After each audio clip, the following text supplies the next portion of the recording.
Selamat malam pemirsa, Anda menyaksikan Talk Politik with Reinhard, saya Reinhard Sirait. Langkah PDI Perjuangan jelang Pilpres 2024 masih menjadi misteri, namun Sekjen PDIP Hasto Kristianto memberi sinyal kuat tetap akan berkoalisi ketimbang jalan sendiri. Sementara itu Partai Golkar yang tengah meramu koalisi besar menolak PDIP masuk ke dalam perahu dan tetap ngotot ingin kadernya menjadi capres di 2024. Benarkah Partai Beringin bermanuver untuk meninggalkan Partai Banteng dalam barisan koalisi besar? Bagaimana nasib PDIP jika ditinggal rekan-rekan koalisi pemerintah Jokowi? Inilah Talk Politik with Reinhard selengkapnya.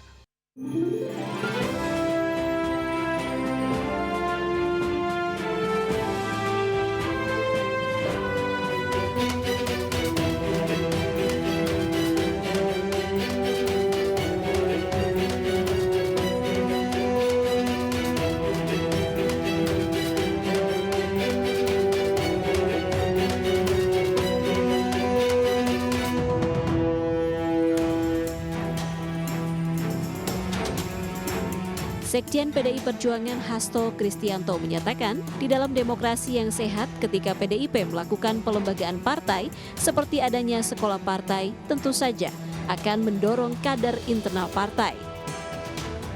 Hasto mengatakan Ketua Umum PDIP Megawati sudah mempertegas keputusan partai akan mengusung capres dari internal partai. Hal itu dijelaskan dalam perayaan ulang tahun PDIP ke-50. Hasto juga merespon Partai Golkar yang menyindir PDIP terkait sikap seolah mensyaratkan calon presiden bila bergabung dengan koalisi besar partai pro pemerintah. Hasto mengatakan pihaknya menghargai sikap Golkar dan siap menjadi pendengar yang baik. Sebelumnya, Partai Golkar menolak PDIP masuk ke dalam koalisi besar jika tetap ngotot ingin kadernya menjadi calon presiden di Pilpres 2024. Hal itu diungkapkan Wakil Ketua Umum Partai Golkar, Nurdin Halid. Nurdin mengatakan koalisi besar akan menjadi lebih susah menentukan capres jika PDIP bergabung. Menurutnya, beberapa partai sejauh ini telah menetapkan jagoannya masing-masing untuk menjadi capres.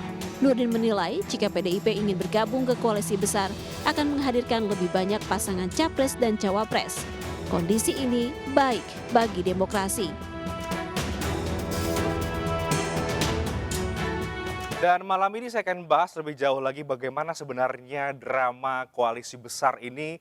Benarkah koalisi besar resisten terhadap PDI Perjuangan dan bagaimana kemudian langkah politik PDI Perjuangan nantinya karena PDIP masih menjadi partai satu-satunya yang belum memberikan tanda-tanda kemana arah koalisinya dan tetap menginginkan bahwa capresnya adalah kader internal PDI Perjuangan. Kita akan diskusikan malam hari bersama dengan 3 narasumber yang sangat luar biasa sudah hadir di studio Talk Politik with Reinhard. Ada Bang Eriko Sotarduga, Ketua DPP PDI Perjuangan. Ada Bang Dev Laksono, Ketua DPP Partai Golkar. Ada Mas Toto Yunarto Wijaya, Direktur Eksekutif dari Carta Politika. Selamat malam, Abang-abang. Selamat malam, Assalamualaikum. Di tengah hiruk pikuk mudik masih ada isu soal politik yang ternyata dalam seminggu belakangan cukup mencuri perhatian, terutama ini soal koalisi besar. Bang Dev, saya tidak tahu ya, apakah kemudian pernyataannya Waketum Anda, Pak Nurdin itu adalah pribadi atau mewakili institusi Partai Golkar ya. Tapi apakah koalisi besar ini memang jumlahnya segitu aja ya, partai-partai ini, atau kemudian masih terbuka kalau partainya Bang Eriko mau masuk? Ya, tadi pembukaan dari Bro Ren itu memang itu udah agen LPG. Bro Dev, gosip. Makin digosok makin asik tuh barang. Gitu. Pertama gini ya, kalau sikap partai itu yang menyampaikan Ketua Umum dan Sekjen. Bukan diwakilkan, bukan didelegasikan, bukan apa. Enggak, harus Ketua Umum dan Sekjen menyampaikan melalui forum resmi. Jadi apa yang dikatakan yang di luar itu isu-isu itu pandangan-pandangan pribadi. Nah, dan Golkar itu kan memang partai demokratis yang sangat dinamis. Jadi memang selalu ada letupan-letupan kecil, tapi itu ya bagian dari dinamika di dalam Golkar. Itulah yang membuat Golkar menjadi unik gitu. Nah, akan tapi pasti sikap Golkar yang mengenai koalisi besar ini selalu terbuka. Ya, koalisi selalu terbuka, kita juga jalin komunikasi terus dengan semua pihak dan tidak pernah menutup pintu untuk siapapun. Gitu. Selama tujuannya itu memiliki platform yang sama, visi misi yang sama, dan juga tetap kita duduk sama rendah, tinggi, berdiri sama tinggi. Jadi koalisi besar ini memang koalisi yang serius dijajaki oleh Partai Golkar dan partai pemerintah lainnya, atau ini sebetulnya hanya gimmick politik saja untuk melempar sinyal kepada partainya Bang Eriko? Tidak, kita itu memang sangat serius. Karena kita berpikir ini beyond 24 ya. Kita jangan berpikir hanya untuk kemenangan sesaat, kepentingan sekelompok saja. Kita berpikir bagaimana pemerintahan yang akan datang itu ya bisa benar-benar berjalan dengan smooth transition of power, dan juga bisa terus melanjutkan program-program kebijakan khususnya di program-program di bidang ekonomi, di mana Pak Erlangga sebagai salah satu tonggak utama dan strategi arsitek ekonomi pemerintahan hari ini, beliau itu berpikir bagaimana memastikan bahwa program-program ini benar-benar berkelangsungan sehingga memiliki dampak yang long lasting. Oke, nanti kita bicara soal capres, tapi saya mau ke Bang Eriko dulu. Ya. Mas Hasto, Sekjen sudah mengatakan PDIP mau jadi pendengar yang baik dulu aja. Ini maknanya apa nih Bang? Pendengar yang baik di tengah hiruk-pikuk koalisi besar. Baru kali ini loh Bro Dev, Mas Toto, ini namanya Reinhard Sirait ini, teman sekampung saya ini, memanaskan situasi saja. Padahal kalau dilihat sebenarnya bajunya Reinhard dalamnya sama Mas Toto beda-beda, sama ya kan? Aku ini sendiri beda nih. Cuman ini tadi pun karena ada rapat kan begitu kan. Nah, jadi kembali ke tadi itu, sebenarnya begini, bahasanya ini aja judulnya drama koalisi besar. Ini aduh. Jadi tidak ada drama ya Bang Ini Eriko? bukan drama dan bukan koalisi. Ini perlu saya ingatkan. Ya. Di dalam sistem tata pemerintahan kita tidak ada yang namanya koalisi, Bung Reinhardt. Ini perlu kita luruskan kepada masyarakat. Karena koalisi itu adanya di dalam sistem parlementer. Kita tahu sama-sama. Dan kedua, koalisi itu ada konsekuensinya. Berbagi, wah ini calon menteri ini dari mana? Kemudian juga pembiayaannya seperti apa? Apakah seperti itu sistem kita? Tidak ada. Kami sudah pernah berada di luar pemerintahan, tapi disebutkan di luar kabinet, dan bukan namanya oposisi. Nah, jadi sekali lagi kalau boleh, kami ingin membenahi di sini namanya kerjasama besar. Nah, kalau namanya kerjasama besar, apa yang salah dalam hal ini? Periode yang lalu pun kita kerjasamanya besar, betul ya, Bro Dev ya, Mas Toto. Semuanya kita bersama-sama, dan membangun bangsa ini tidak bisa memang membangun dengan sendiri. Nah, tetapi ada yang kita lupa, Bung Reinhardt, terkadang terhadap apa yang menjadi tujuan utama ini. Tujuan utama kan kita mau mencari pemimpin bagi bangsa ini. Nah, ada 3 kategori untuk menjadi pemimpin di bangsa ini. Pertama, kapasitas kapabilitasnya. Nah, kedua, bahwa dia bisa mengena ke masyarakat, ke rakyat Indonesia. Karena yang milih kan rakyat Indonesia, bukan hanya partai-partai. Partai-partai mengajukan gabungan partai atau satu partai untuk mengajukan pasangan calon. Tapi kan yang memilih rakyat Indonesia. Yang ketiga, ini bukan karena PDI Perjuangan 3 ya. Tapi yang ketiga itu apa? Sebenarnya yang juga sangat penting. Bahwa Indonesia ini membutuhkan keberlanjutan kepemimpinan. Oke. Kan Pak Jokowi sudah melakukan pembangunan. Apakah ini nanti kemudian dinafikan? Contoh paling simpel saja, sederhana saja. Ibu kota negara dilanjutkan atau tidak nanti oleh pemimpin yang baru?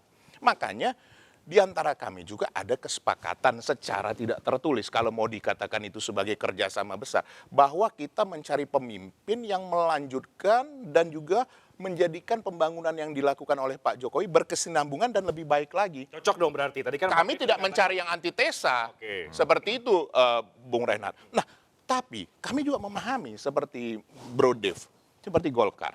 Kan dia harus mencalonkan ketua umumnya, kan itu dalam Rapimnas atau apapun. Munas kita sudah putuskan. Kami juga seperti itu. Nah, begitu juga dengan Gerindra, PKB, dan lain-lain. Dan itu kan hal yang wajar.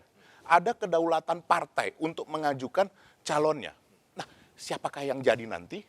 Kita lihat, Bung Reinhardt. Apakah ini nanti menjadi kerjasama besar, ataukah nanti menjadi masing-masing seperti yang ada selama ini, bisa menjadi 3 atau 4 pasangan calon? Bisa-bisa saja. Bisa saja tinggal 2. Yang tidak kami harapkan tentunya nanti tinggal 1. Ini yang berat, tidak ada pemilihan. Nah, itu perlu kita bahas lebih lanjut nanti. Oke, Bang, tapi ketika semua ketum parpol pemerintah kemudian berkumpul kecuali PDI Perjuangan, meskipun sudah disampaikan juga alasan ya, kemudian juga ada semacam narasi resistensi yang disampaikan oleh elit Partai Golkar soal kalau PDIP gabung ya jangan ngotot jadi capres, artinya tidak bisa kemudian mau masuk tapi pasang standar mau jadi capres. Itu Bung bagaimana? Reinhardt, kami di stasiun televisi yang lain bersama Bang Nurdin Halid sepakat kok.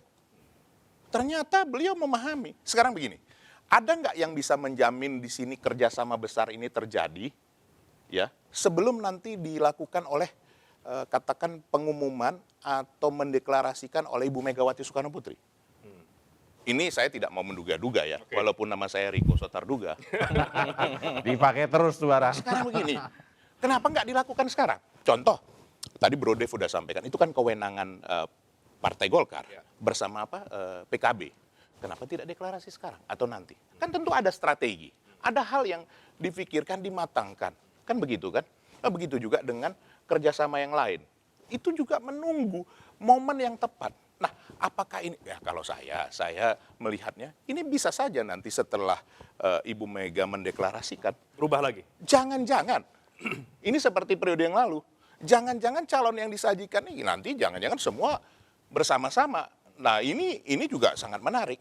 Atau jangan-jangan malah terjadi 4 kerjasama. Bisa saja kan? Dan itu menurut kami, ini berbeda. Nanti mungkin Mas Toto bisa menjelaskan. Saya rasa periode ini dibandingkan periode yang lalu. Kalau periode yang lalu itu pertarungan tuh boleh dikatakan berdarah-darah. Saya punya satu keyakinan bahwa periode ini tidak seperti itu lagi. Karena kenapa? Dari sekarang Pak Jokowi juga sudah melakukan komunikasi terhadap semua. Dan ini berjalan dengan baik. Dan jangan lupa Bung Reinhard, Pak Jokowi itu adalah kader PDI Perjuangan. Jadi kalau kemarin pertemuan 5 partai itu katanya PDI Perjuangan tidak ikut. Keliru, wong ada kadernya di sana yang ikut. Ibu Mega kan kebetulan sedang di luar negeri. Tapi begini Bang Eriko, artinya Anda mau mengatakan bahwa koalisi atau kerjasama atau apapun bentuk yang saat ini tengah ada, itu bisa berubah ketika nanti Bu Mega mengumumkan capres? Dalam dunia politik atau dalam dunia nyata, yang tetap itu adalah perubahan itu sendiri. Saya punya keyakinan itu. Kalau itu tidak perlu menduga-duga, itu pasti akan terjadi. Karena kenapa? Kita kan mau mencari pemimpin untuk rakyat. Satu. Kedua, partai-partai juga kan mau menang. Ada partai-partai yang tidak mau menang. Tidak ada kan. Tujuan berpartai, berkuasa, bermanfaat bagi masyarakat banyak. Nah, pasti konstelasi ini akan berubah. Berubahnya seperti apa kita lihat nanti. Oke. Betul Bang Dev, berarti sesungguhnya koalisi besar pun menunggu keputusan Bu Mega? Bukan, kalau bukan keputusan Bu Mega, gimana ya? Koalisi ini kan memang kita bahas secara bersama-sama. Kita memang menunggu waktunya. Buat apa juga kita deklarasikan sekarang? Apa gunanya? Pemilunya kan masih nanti, masih Februari. Pendaftarannya pun juga masih nanti bulan Oktober.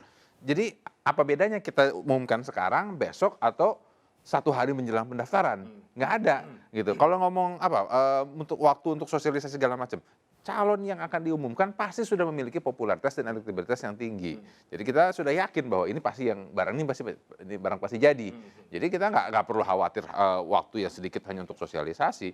Ya kita hanya mau menunggu momen yang tepat agar situasi politiknya ini tidak berkembang dan menjadi panas dan akhirnya fokus pemerintahan menjadi tergeser daripada target-target tersebut. Oke, Mas Toto udah senyum-senyum aja. Mas Toto sekarang ini udah panas atau belum sih sebenarnya? Saya atau nangkap masih pemanasan? Saya kok nangkap 2 kode gitu ya. Mungkin sok tahu gitu ya.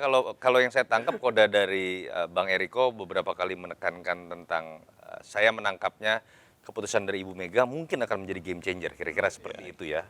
Ini jangan-jangan kode dalam waktu dekat karena ada keputusan. Saya nggak tahu benar apa enggak. Yang kedua, Bang Dev juga tadi mengatakan nanti yang dipilih itu adalah capres yang elektabilitasnya tinggi, gitu kan. Mohon maaf kalau kita baca di survei, Mas Erlangga belum masuk dalam kategori ini. Jangan-jangan itu sebuah kode, Mas Erlangga mengejar target nomor 2. Nah, ini kesoktahuan saya dulu. Nggak termasuk surveinya Mas Toto atau Ya, survei survei lain. dulu, Bos. Ini juga Mas Toto. Survei banyak nih. Iya. Di semua yang tergabung di Persepi.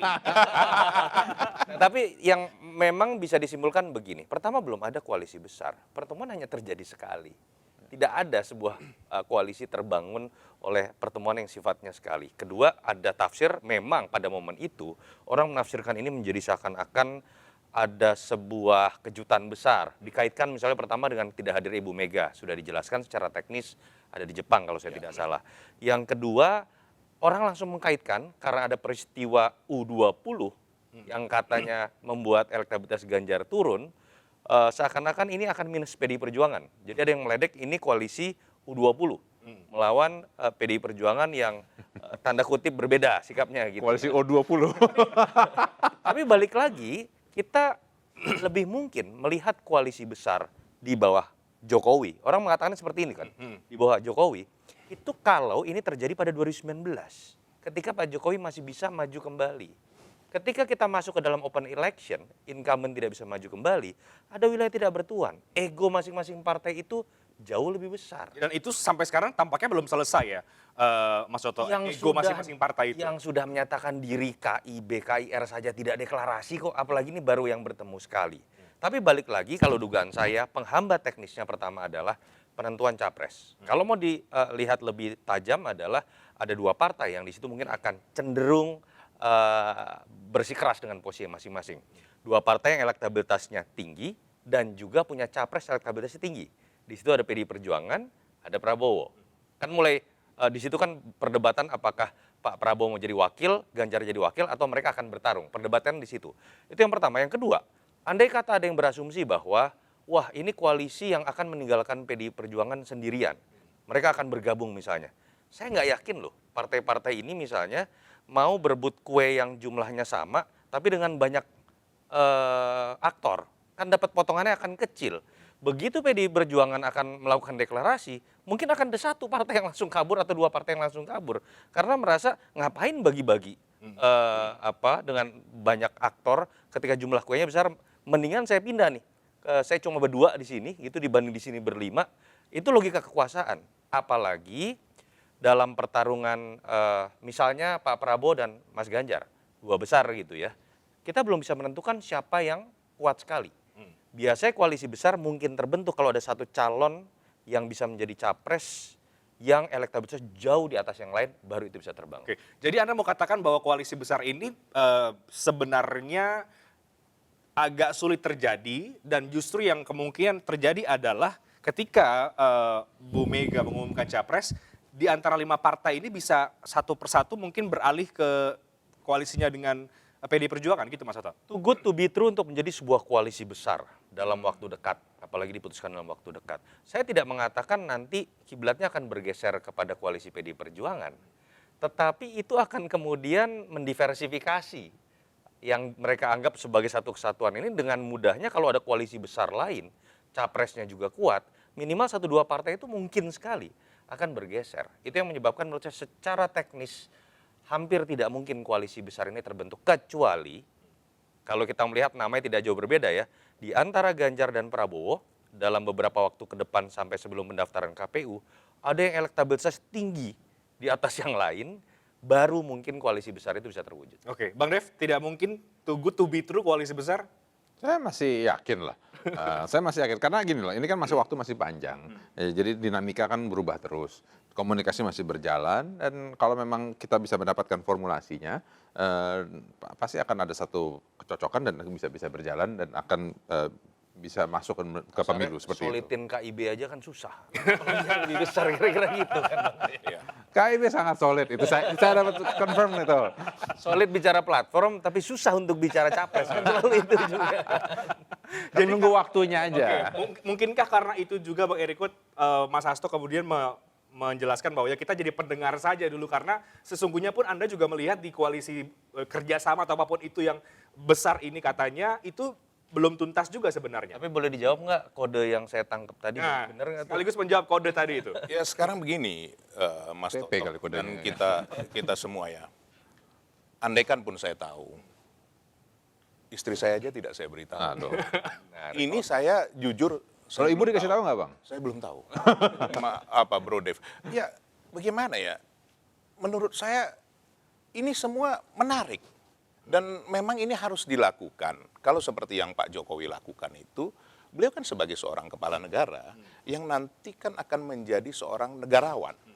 Tentu beliau harus apa ya, kalau mau boleh dikatakan dengan bahasa, bahwa ini harus mengakomodir semua. Kan ini kan mau mencari seorang pemimpin yang terbaik dari yang terbaik. Yang kedua, bahwa ini juga menjadi apa? Faktor yang baik pula ke depan. Jangan kejadian seperti tahun 2019 ya, Mas Toto, Bro Dev, kita semua merasakan itu gesekannya luar biasa. Padahal yang mau dicari pemimpin, bukankah seorang pemimpin yang mau dicari itu seharusnya yang bisa diterima, yang membawa kebaikan. Dan nanti pun kalau sudah selesai kompetisi itu katakan begitu, bukankah kita bisa bersama-sama lagi? Ya contoh paling simpel sebenarnya Pak Jokowi ini sebenarnya sudah apa ya, tidak lazim ini di dunia politik, sangat unik. mengajak kompetitornya ada di dalam. Nah, ini bukankah suatu hal yang luar biasa? Nah, ke depan ini tentu pasti ada perubahan yang luar biasa setelah nanti ini diumumkan. Apakah dalam waktu dekat, tadi Mas Toto, ya sebagai manusia kita berharap seperti itu. Ada yang mengatakan termasuk Pak Sekjen bisa saja bulan Juni, bisa saja bulan Juli, bisa saja bulan Agustus. Bisa saja sebelumnya juga ya. Bisa saja sebelumnya. Karena kenapa? Tadi yang dikatakan Bro Dev, pendaftarannya sendiri baru Oktober. Dan jangan salah, kita nanti kan lebih dahulu pemilu pemilu legislatif dulu kan. Jadi artinya proses pengenalannya, katakanlah proses untuk sebenarnya kalau katakan pengenalan semua kan sudah dikenal. Tapi ada yang menarik ini, saya tidak tahu Mas Toto nanti yang bisa menjelaskannya. Bahwa dari hasil survei, turun naiknya itu PDI Perjuangan maupun calon-calon presiden itu tidak terlalu jauh. Kalau kami melihat dalam batas error, margin of error. Nah ini kenapa? Bahwa rakyat ini memang sudah cerdas, sudah sangat cerdas dan memahami. Tidak ada gunanya saya ambil keputusan sekarang. Wong ini belum jelas kok. Tadi meminjam ini drama koalisi, ya boleh-boleh saja ada seperti drama ini seperti MNC Berarti membuat betul ini. dong ada drama ini, ya. Silakan. Tapi kalau PDI Perjuangan, maaf, ini kita tidak boleh menjadikan ini sebagai drama koalisi.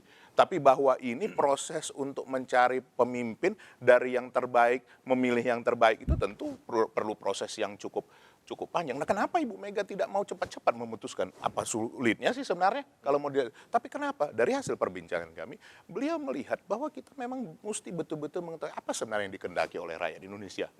Kapasitas kapabilitas pemimpin ini seperti apa? Dan yang ketiga juga, yang paling penting juga, apakah dia bisa bekerja sama dengan semua untuk memenangkan ini? Kenapapun kan ceritanya ini ujungnya kan kemenangan sehingga bisa membangun masyarakat Indonesia yang berkelanjutan dan lebih baik lagi dari era Presiden Joko Widodo, seperti itu Bung Reinhardt. Oke, Mas Toto, ini kan kalau kita lihat ada dua partai besar ya, Golkar dan PD Perjuangan yang terkesan ini kemudian saling saut menyaut soal koalisi besar. Apakah Anda melihat memang ada ego yang cukup besar juga di antara kedua partai ini meskipun satu pemerintahan yang kemudian ingin saling menguasai masing-masing blok koalisi? Itu satu. Yang kedua. Lalu yang kedua saya mau ke Bang Eriko juga nanti. Game changer tadi disampaikan oleh Mas Toto. Jangan-jangan ada game changer nanti koalisi dari PD Perjuangan. Apakah itu kemudian dimaksud adalah Pak Ganjar Pranowo? Karena belakangan juga mencuat kembali bahwa ada sinyal PDIP akan mendukung Pak Ganjar Pranowo. Tapi dijawabnya nanti semuanya. Kita break dulu di segmen berikutnya. Kami akan segera kembali sesaat lagi.